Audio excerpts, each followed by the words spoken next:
é o nosso Deus. Nós estaremos, irmãos, nesta hora, fazendo a leitura de Marcos, capítulo de número 15, verso de número 33 ao verso 41. Marcos, capítulo 15, verso 33 ao verso 41. E o tema em negrito aí é a morte de Jesus. Apenas uma divisão do parágrafo, né, para a gente entender o que nesse trecho fala sobre a morte de Jesus. E há algumas questões importantes aqui que eu gostaria de compartilhar com os irmãos nesta oportunidade. Chegada a hora sexta, houve trevas e sobre toda a terra até a hora nona. A hora nona clamou Jesus em alta voz: Eloi, lama sabachthani, que quer dizer: Deus meu, por que me desamparaste? Alguns dos que ali estavam ouvindo isto diziam: Vede, chama por Elias. E um deles correu a embeber uma esponja em vinagre e, pondo-na sobre a ponta de um caniço, deu-lhe de beber, dizendo: Deixai, vejamos se Elias vem retirá-lo. Mas Jesus, dando um grande brado, expirou. E o véu do santuário rasgou-se de duas partes, de alto a baixo. O centurião, que estava em frente dele, vendo que assim expirara, disse: Verdadeiramente esse homem era o Filho de Deus. Estavam também ali algumas mulheres observando de longe, entre elas Maria Madalena, Maria, mãe de Tiago, o menor, e de José e Salomé, os quais, quando Jesus estava na Galiléia, o acompanhavam e serviam, e além dessas muitas outras que haviam subido com ele para Jerusalém. Eu quero frisar aqui com os irmãos, se você puder ler em voz alta aí na sua casa, ou onde você estiver, verso 38, que diz: E o véu do santuário rasgou-se em duas partes, de alto a baixo. Vamos orar mais uma vez. Bendito Deus, rogamos-te, ó Deus, a tua bênção e certos da tua misericórdia sobre nós. Ó Deus, esta noite, onde que nós nos lembramos que há mais de 2000 anos atrás, no fim da tarde, Jesus foi morto. Seu corpo, ó Deus, maltratado pelos chicotes, pelas espadas, pelas lanças, pela cruz, pelos cravos, havia sido sepultado. Mas muito mais do que todas essas dores físicas, o que estava sendo imputado sobre ele eram os nossos pecados. E nós cremos, ó Deus, de que isto é uma verdade, isso não é uma mentira, isso não é uma falácia. E por mais que o mundo tente nos desacreditar, temos sobre nós o testemunho do Teu Santo Espírito, que nos faz crer nisso, mas nos faz crer e entender também que nós somos culpados da morte do Teu Filho Jesus por causa dos nossos pecados. E nesta hora, Pai, rogamos ao Senhor que o Senhor nos abençoe, para que, ó Deus, possamos entender as consequências dessa morte, os benefícios dessa morte, por mais que ela tenha sido algo que o Senhor, Deus Pai, ó Deus, teve que até inclusive deixar o Teu Filho morrer ali na cruz, porque Ele havia se feito pecado por nós. Ó Deus, nesta hora nos faz entender a grandiosidade do Teu amor, da Tua graça, da Tua misericórdia. E perdoa, Deus, nossos muitos pecados, muitos. Falamos coisas, fazemos coisas, pensamos coisas, deixamos de realizar coisas que entristecem o Senhor, nos tornamos muitas vezes incrédulos, impacientes. Ó Deus, nossos olhos ficam obscurecidos, tomados de ansiedade pelo tempo presente, e nos faz perder a noção da grandiosidade do Teu poder e do Teu amor para com cada um de nós. Nos abençoe nesta hora, se oramos em nome de Jesus. Amém. Amém. Irmãos, o véu rasgado na morte de Cristo. Benefícios. O véu rasgado na morte de Cristo. Quais os benefícios? Diz o texto: e o véu do santuário rasgou em duas partes, de alto a baixo. O centurião que estava em frente dele, vendo que assim expirara, disse: verdadeiramente este homem era o Filho de Deus. Podemos acrescentar a esse texto Hebreus capítulo 6, verso 18 e verso 19, que diz: a qual temos por âncora da alma, segura e firme, e que penetra além do véu. Uma referência acerca do véu. Ou a descrição de Hebreus também, que diz: tendo, pois, irmãos, intrepidez para entrar no Santo dos Santos, pelo sangue de Jesus, pelo novo e vivo caminho que Ele nos consagrou pelo véu, isto é, pela sua carne. Perguntas que precisamos fazer para entendermos a descrição de Marcos capítulo 15. O que é a morte para o homem? Quais seus significados? A morte para nós, separação corpo e alma, dicotomia corporal. Não é a cessação do ser, mas a separação contínua e ininterrupta de Deus como resultado da punição do pecado. A morte para nós, seres humanos, condenação eterna ao distanciamento de Deus, clausura, inferno, cessação da existência na terra, mas a continuidade na existência no inferno quando não se entende o Evangelho. O homem lida com a morte em três aspectos: morte física, morte espiritual e a morte eterna. Física, cessação do fôlego da vida. Espiritual, distanciamento de Deus ainda em vida. Eterna, resultado da condenação, distanciamento eterno de Deus. Algo importante, irmãos, que precisamos reconhecer: para o homem é impossível mudar qualquer circunstância espiritual depois da morte.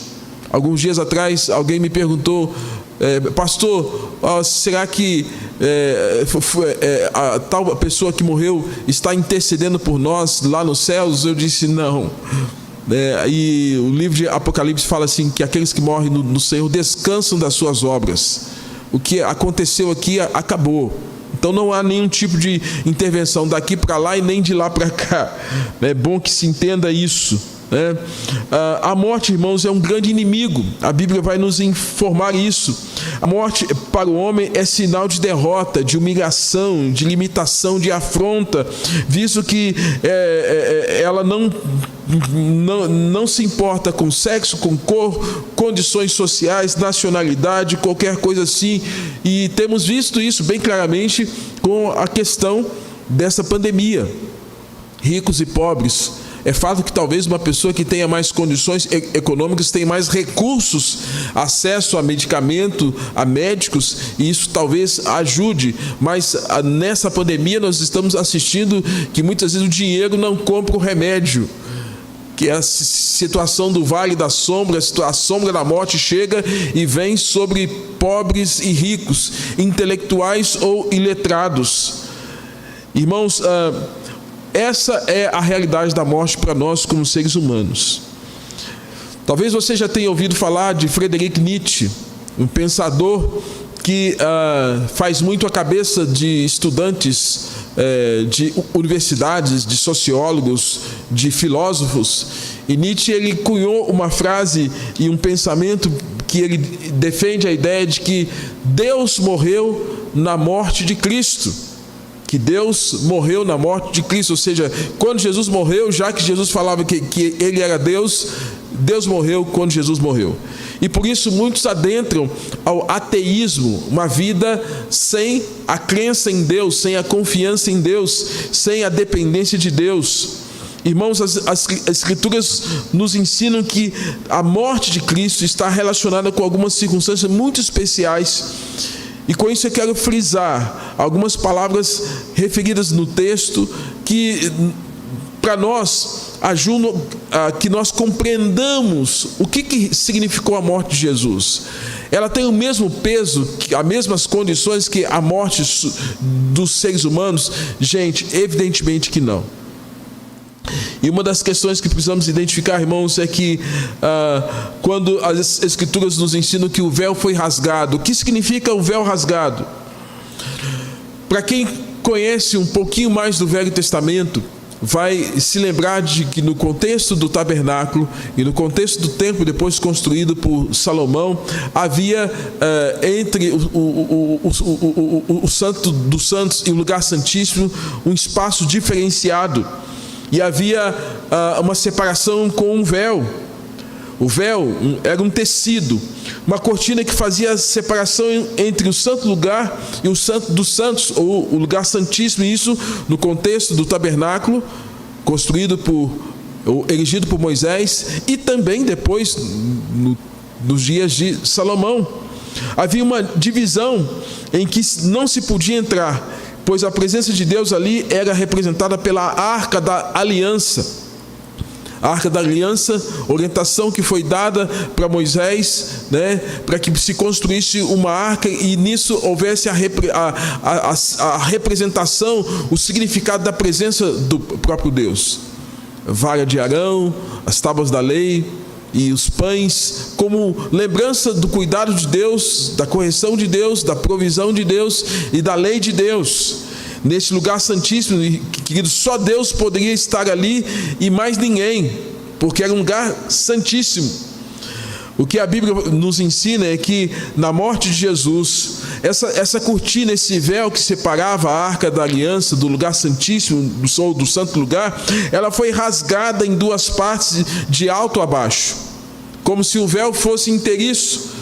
Mas a partir daquele instante em que Jesus Cristo ele experimenta a força da morte, mas essa força da morte ela causa um rasgo nesse véu. E, amados, isso é descrito pelo evangelista Marcos, descrito por Hebreus, que acabamos de citar há pouco. Mas isto, irmãos, só aconteceu porque Jesus se ofereceu. Então não foi por nada que aquele véu foi rasgado.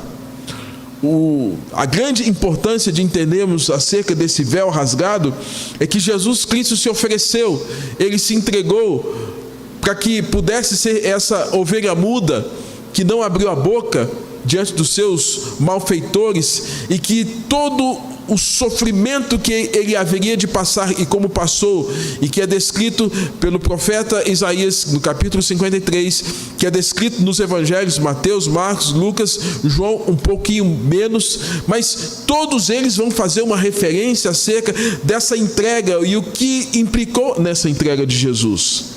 Então, o véu rasgado. A partir disso, irmãos, quais os benefícios que recebemos emanados do poder da morte de Cristo?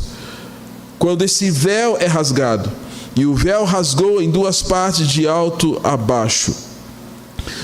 Primeiro aspecto, na morte de Cristo, nós temos que compreender que o véu rasgado foi uma permissão de Deus e uma direção de Deus, nos ensinando acerca de que Jesus nos substituiu naquele momento, permitindo com que a morte dele abrisse o caminho para que nós pudéssemos acessar a Deus. No Velho Testamento, Levítico capítulo de número 16, verso 1 ao verso 10, nós temos a seguinte descrição: da congregação dos filhos de Israel tomará 2 bodes para oferta pelo pecado e 1 carneiro para holocausto. Tomará ambos os bodes e os porá perante o Senhor à porta da tenda da congregação.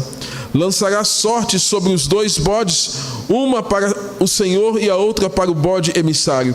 O bode sobre o qual cair a sorte para o Senhor, o oferecerá para a oferta do pecado. Mas o bode sobre o que cair a sorte para bode emissário será apresentado vivo perante o Senhor para fazer expiação por meio dele e enviá-lo ao deserto como bode emissário. Uma referência acerca da lei cerimonial, lembrando que a lei moral são os 10 mandamentos, e a lei cerimonial, tudo aquilo que estava relacionado ao culto veterotestamentário. O bode emissário, apresentado ao Senhor e sacrificado para expiar, purificar, limpar o pecado do povo. o sacerdote ele deveria imolar o bode como oferta, trazer o sangue para dentro da tenda da congregação, fazer expiação por si, pela família e pela nação. Esse é o bode expiatório. Expiar por quê? Porque o sangue derramado haveria de trazer o perdão de pecados. E você se lembra lá em Gênesis, quando Adão pecou, assim que ele pecou, teve constrangimento, vergonha de Deus, conflito com a natureza, conflito com a esposa, e ele fez finta de figueira para si. E lá em Gênesis vai nos ensinar que aquela finta de figueira ela secou e a vergonha permaneceu exposta. Mas em Gênesis nós temos a descrição que Adão então pega uma pele de animal, para que ele usasse a pele de animal, uma simbologia de que havia necessidade de um sangue derramado para cobrir as nossas vergonhas. O sangue derramado expiaria a vergonha de Adão. Jesus é o bode expiatório que haveria de derramar o seu sangue para expiar os nossos pecados. Mas também, irmãos, nós temos aqui a descrição de Levíticos acerca do bode emissário, apresentado ao Senhor e solto no deserto para levar embora o pecado do povo. 2 bodes, um seria degolado e o seu sangue derramado expiaria o pecado do sacerdote, da sua família e do povo. O bode emissário, esse bode, irmãos, seria apresentado depois do sacrifício. Arão deveria pôr as mãos sobre a cabeça do bode e assim confessar todas as iniquidades de Israel. E depois de verificar se algum homem tinha disposição de levá-lo ao deserto. Esse bode emissário, ele era solto no deserto. E numa simbologia, esse bode representa o nosso pecado que foi levado embora, que foi removido das nossas vidas, esse pecado que foi tirado da nação, que foi tirado da família, que foi tirado do indivíduo. Levítico capítulo 16, verso 22 fala assim: assim, aquele bode levará sobre si todas as iniquidades deles para a terra solitária, e o homem soltará o bode no deserto. Levítico 16, 22 nos ensina isso. Então, irmãos, assim foi Jesus. Ele foi o nosso bode expiatório, através do seu sacrifício, mas também ele é o bode emissário. Da mesma maneira que no Velho Testamento aqueles animais foram usados como oferendas a Deus, assim também em relação a Jesus. Sua morte representa o sacrifício com o derramamento de sangue, e o fato de ter sido crucificado fora de Jerusalém também faz alusão do bode emissário que leva o pecado para o deserto, para longe da presença do povo de Deus. É por isso que Hebreus capítulo 13, verso 11 e 12 diz assim: por isso, Jesus, para santificar o povo pelo seu próprio sangue, sofreu fora da porta. Olha só como as coisas se casam, como as informações são tão precisas. As descrições de Levítico, e a descrição do livro de Hebreus vão nos informar isso. Por isso Jesus, para santificar o povo pelo seu próprio sangue, sofreu fora da porta. Por meio de Jesus, pois oferecemos a Deus sempre sacrifício de louvor. A ideia do fora da porta é estar longe, bode emissário. Quando pensamos em substituição, irmãos, a palavra que preenche totalmente o sentido daquilo que queremos expressar é vigário ou vicário. E essa palavra vigário ou vicário significa aquele que fez as vezes de outro. É o exercício e função de substituir. Jesus recebeu do Pai a missão de nos substituir. E desde o nascimento dele, ele sabia, em nenhum momento ele abandonou o seu propósito pelo qual Deus enviara. Você se lembra que Jesus chega a dizer: a minha comida é fazer a vontade daquele que me enviou. Esse alimento de Jesus era cumprir a vontade de Deus. E a vontade de Deus culminava no seu nascimento, na sua encarnação, na sua vida como homem, Deus, o Emanuel, e bem como a sua morte ali na cruz. É por isso, irmãos, que Jesus cumpre aqui todo um desígnio, um plano de Deus, e é importante que você saiba disso, porque se você não crer nisso, se isso significa que você não crê em algum tipo de sacrifício que possa substituir, e o único sacrifício que pode substituir você é o sacrifício de Jesus. Eu vejo pessoas muitas vezes fazendo oferendas para os deuses nas praias, né, nas encruzilhadas, subindo escadarias, acendendo velas, ou buscando uma autoexpiação através de flagelos, autopenitências, buscando muitas vezes através de autopunições, formas de expiar os seus pecados. Querido, quero dizer que você está enganado, isso é mentira. Nenhum sacrifício que você possa fazer vai substituir o sacrifício de Jesus. E nada do que você possa oferecer no contexto da vida humana contemporânea, absolutamente nada vai substituir o sacrifício de Jesus. É por isso que quando Jesus morre, o véu se rasga. E ele se rasga exatamente para abrir o caminho, abrir o acesso.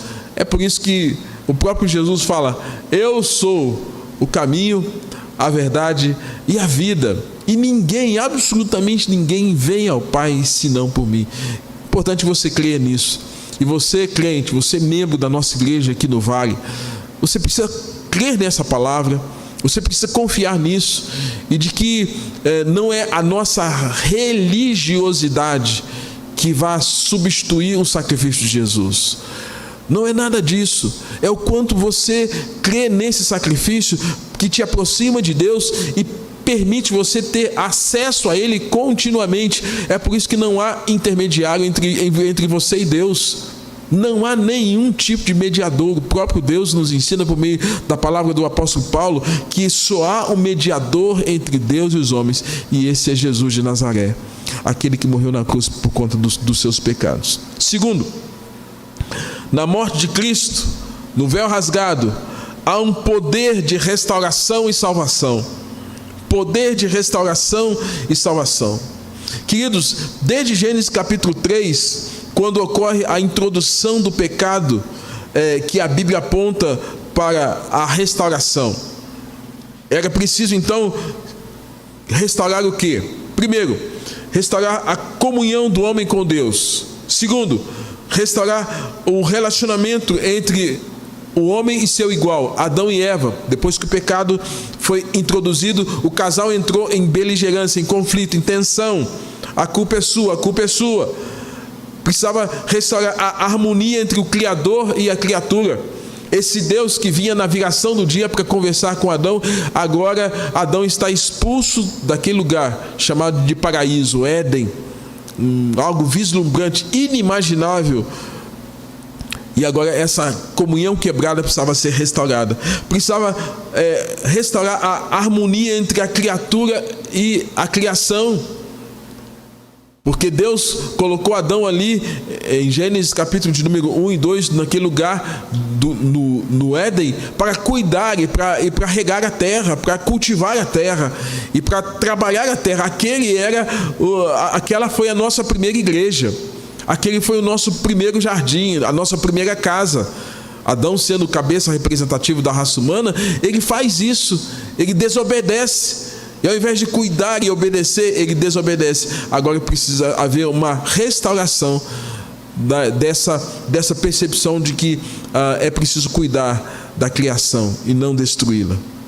Queridos, os judeus ansiavam pela restauração, mas pensavam nela como forma de governo.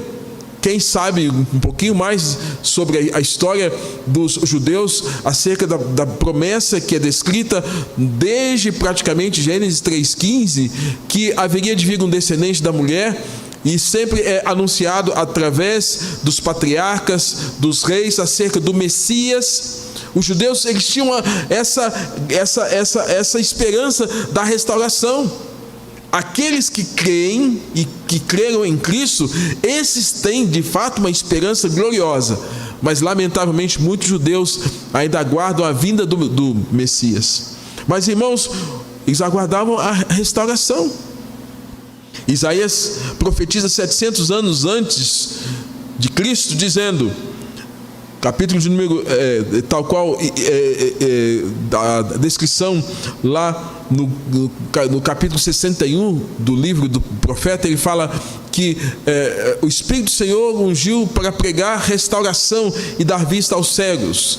No livro de Lucas capítulo 4, verso 18, Jesus, ao ler o texto de Isaías capítulo de número 61, ele faz a alusão àquilo que foi profetizado por Isaías 700 anos antes, e ele fala assim, ao final da leitura na sinagoga: hoje cumpriu-se aquilo que foi dito por meio do profeta Isaías. E o que Isaías profetizou é que haveria de vir o Messias para restaurar. Jesus diz: hoje se cumpre, eu sou o Messias que vim para restaurar. Então, irmãos, quando o véu é rasgado, isso nos faz entender que esse véu rasgado é esse caminho aberto para essa restauração com Deus, essa restauração do homem com o seu igual, essa restauração do homem com a criatura e com a criação. Esse é o caminho da restauração, inclusive do homem consigo mesmo. Porque Jesus vai ensinar, olha, o grande mandamento é amar a Deus sobre todas as coisas e o próximo como você mesmo. A restauração que a morte de Jesus nos proporciona está vinculada à transformação que ele proporciona ao homem por meio do Evangelho.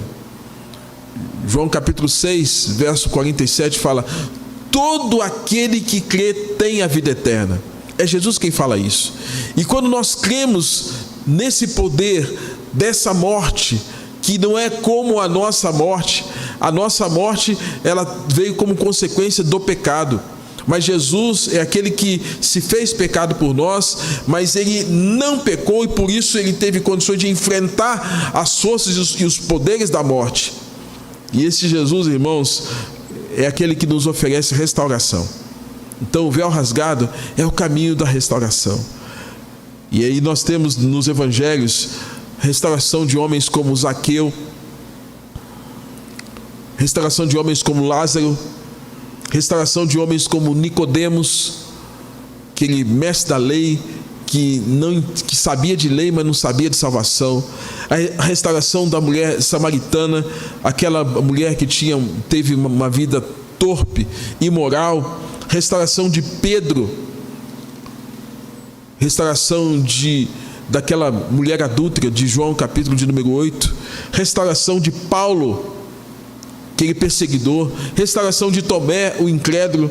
Irmãos, Jesus ele veio e quando ocorre a sua morte, o véu se rasga. Ele é esse bode emissário, ele é o bode expiatório, e agora nós podemos acessar a Deus porque o véu foi rasgado e ele abre o caminho para a restauração de homens como esses citados, inclusive de pessoas como você.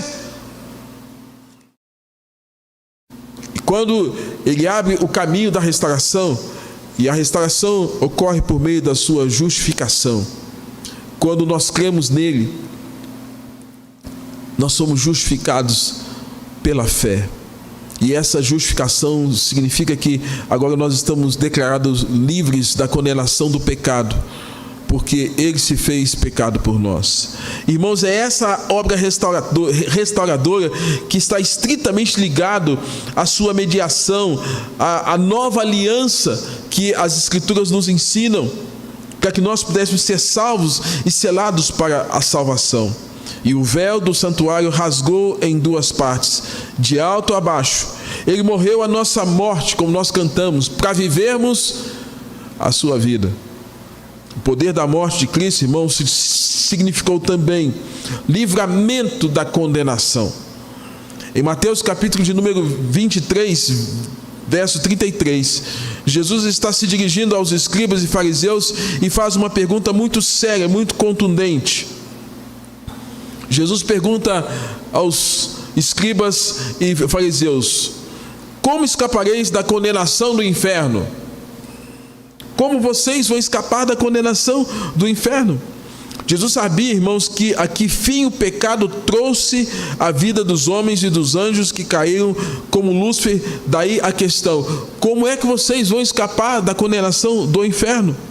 Como vocês vão escapar disso? Visto que o inferno é lugar de tormento, o inferno é lugar onde o diabo, seus anjos e todos quantos não creram estarão sendo punidos por meio do corpo. O inferno é um lugar de prisão perpétua para os que não creram. Como escaparão? Portanto, irmãos, não há livramento espiritual sem condenação. E o que ocorre com Cristo é que Ele mesmo sabia de sua condenação e morte como forma de livramento dos que seriam eleitos por Deus para a salvação. Certa feita, estando Jesus para subir para Jerusalém, Ele diz aos discípulos: eis que subimos para Jerusalém, e o Filho do Homem será entregue aos principais sacerdotes e aos escribas. Eles o condenarão à morte e o entregarão aos gentios para ser escarnecido, açoitado e crucificado, mas ao terceiro dia ressurgirá. E isso é uma descrição das Escrituras, que Jesus estaria sendo entregue para ser condenado à morte. E ao ser condenado à morte, irmãos, o apóstolo Paulo vai trazer a instrução para nós em 2 Coríntios 3:9. 2 Coríntios 3:9, ele fala assim: se o ministério da condenação foi glória, em muito maior proporção será o glorioso ministério da justiça. Ou seja, na ótica de Deus, a condenação e morte de seu filho, ainda que momentaneamente trouxesse sofrimento, seria para nós o caminho para o livramento da condenação eterna dos nossos pecados, para nos trazer eterno peso de glória. Romanos capítulo 8, verso 1 e 2, então traz aquela palavra preciosa: agora, pois, nenhuma condenação há para os que estão em Cristo Jesus, porque a lei do Espírito e da vida em Cristo Jesus te livrou do pecado e da morte. Então, se você me perguntar: pastor, então por que tudo isso? Para cumprir-se um plano, chamado plano da salvação. Jesus se entregou, Jesus foi condenado, e condenado por sua causa, por minha causa. E quando ocorre essa condenação, e nós cremos no poder dessa palavra, da força dessa morte vicária, substitutiva de Cristo, nós cremos que por meio da sua morte nós podemos ser libertos. Aí Paulo vai dizer: nenhuma condenação há para os que estão em Cristo, porque a lei do Espírito da vida em Cristo Jesus te livrou do pecado e da morte. Voltando à pergunta: como escapareis da condenação? Só Jesus, só por meio de Jesus. E os escribas e fariseus prezavam por suas doutrinas, por seus costumes, por sua ética, por seu distanciamento, pela idolatria à própria religião e não aos ensinos de fato os quais Jesus estava lhes passando, e em loco, na frente deles, mostrando quem ele era, mas eles não creram. Sim, e o véu do santuário rasgou em duas partes, de alto a baixo. Jesus, irmãos, agora é esse que nos abre caminho diante de Deus, para que nossos pecados sejam cancelados, para que Ele pudesse ser o nosso substituto, para que a condenação não viesse sobre nós, mas sobre Ele. E Jesus é esse que se manifesta como o próprio templo, porque quando nós estamos diante de Jesus, nós estamos diante do próprio Deus. Aí a Bíblia vai nos ensinar quanto nós carecemos dessa presença de Cristo sobre a nossa vida, para que nós possamos estar diante de Deus. Uma coisa peço e a buscarei, que eu possa morar todos os dias na casa do Senhor. Morar na casa do Senhor não é morar na igreja. Ninguém aqui deve vir para a igreja para ficar o tempo todo aqui, morar aqui como se isso fosse sinal de espiritualidade. Mas morar na casa de Deus é estar na presença de Deus, é viver diante de Deus. E Jesus é que abre esse caminho para que você esteja diante de Deus. E conclui, irmãos, dizendo o seguinte: o véu do santuário rasgou divide-se em duas partes, de alto a baixo. Jesus é o templo vivo que nos permite ter acesso a Deus. Uma absoluta e total comunhão com o Pai. Já que o véu foi rasgado, já que Jesus nos substituiu, assumindo o nosso pecado e sendo nosso mediador, representante de Deus, já que o que fora necessário para a restauração entre Deus e o homem já foi feito, já que Jesus recebeu a condenação e livrando-nos do peso, da maldição e do pecado, o que nos resta? O que precisamos fazer? O que você, meu ouvinte, pessoa que está nos assistindo nesta hora, precisa fazer? Já que o véu foi rasgado. Hebreus capítulo 10, verso 20 ao verso 25, diz assim: tendo, irmãos, intrepidez para entrar no Santo dos Santos, pelo sangue de Jesus, pelo novo e vivo caminho, que nos consagrou pelo véu, isto é, pela sua carne, e tendo grande sacerdote sobre a casa de Deus, aproximemo-nos com sincero coração, em plena certeza de fé, tendo o coração purificado de má consciência e lavado o corpo com água pura. Guardemos firme a confissão da esperança sem vacilar, pois quem fez a promessa é fiel.